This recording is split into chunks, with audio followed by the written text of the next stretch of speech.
متأملين نفوز يعني كل عمل فوز، ما رح نيأس مهما جابوا جول فزنا بعد نقاوم.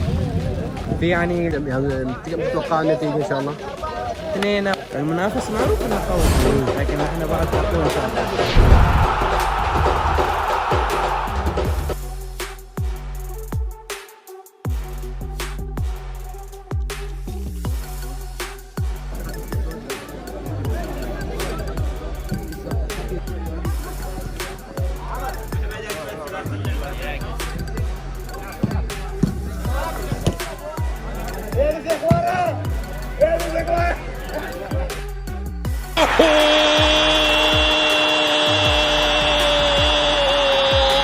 الملعب وعدم التسرع والتمريرات البينية كانت هذه أهم الأهداف اللي احنا نسعى نحققها إن شاء الله.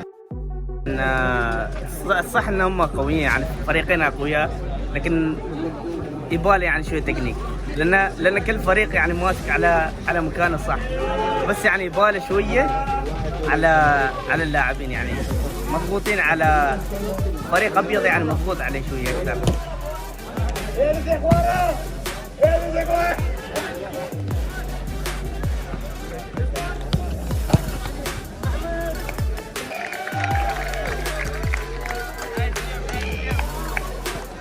مبروكين يا شباب، مبروكين مبروكين يا شباب، مبروكين يا شباب، مبروكين. ايش شعورك؟ ايش شعورك وانت فايز في المباراة؟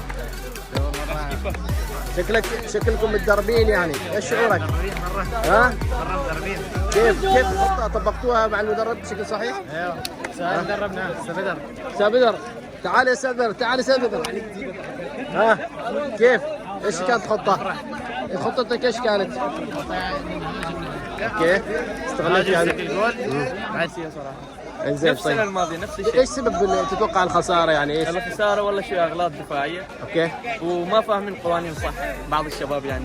اوكي ايوه ما طبقتوا ايوه غلطوا، ما فاهمين قوانين خطة اللعبة مدرب كيف. يمكن ما طبقتوها ولا كيف يعني؟ ايوه الخطه اوكي طبقينها، لكن بس قوانين شويه لخبطت الشباب. كابتن الخضير الاستاذ ثاني، صراحة المباراة كانت يعني جميلة جدا، وبهذا التنظيم الرائع نشكركم على هذا التنظيم الرائع. وحدثنا عن المباراة.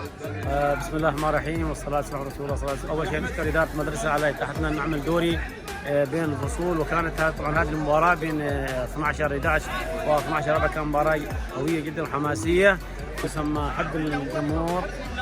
كان مباراة أيضا يعني في ندية شوية، حماسية وقوية.